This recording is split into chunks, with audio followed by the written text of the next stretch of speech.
नों मिथिगौना नोंजों मुगैजाब्लाबो नोंजों नेवसिजादोंब्लाबो बायफ्लेनाय गोरबोखौ लानानै आं दि दिनैसिमबो थांनानै दं। नों मिथिगौना नोंजों बारहोबोनाय बै समफोरखौ दिनैबो दासिमबो गोसोआव फैयो।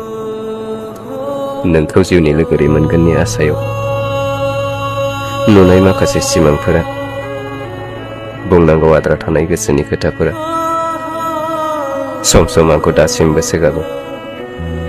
नाथाय बोरै फोरमायनो नोंनि खाथियाव गसंहैनो आंहा दि गोहो गैया। नोंनि गोजोन खुसिखौ साननानै लाखुमाबायदों आं मेगननि मोदैखौ।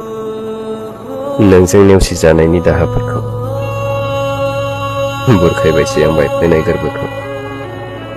मा खालामनो, नोंल' गोजोनै थादो।